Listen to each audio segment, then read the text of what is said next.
السلام عليكم متابعينا الكرام. حاليا جاهز وتوفر عندنا موديل جديد ضمن وجبة الدرجة الاقتصادية. غرفة 6 أبواب، طابق واحد، قياس الكنتور يكون ارتفاع 2.20 متر، طول الكنتور يكون 3.20 متر، زاوية الملابس تكون بابين كنتورية نفس ارتفاع الكنتور. الموديل هذا متكون من 9 قطع كنتور وزاوية، ميز بلازما، التشرباية وملحقاتها تكون 5 قطع، تاج عالي ناصي، اضافتين له كوموديات عدد 2. سرير الموديل يكون بلاويد اسود 6 رجلين. ميز مراية هذا الموديل يحتوي على باب، اضافتين له مجرات عدد 2. نتحول لكم على التقاطع الداخلية لهذا الموديل. الباب الطرف الاول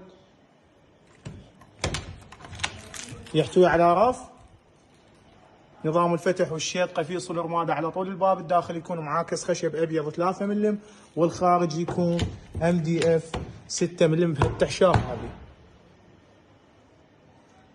الابواب المتصلات اللي بالوسط يحتوون على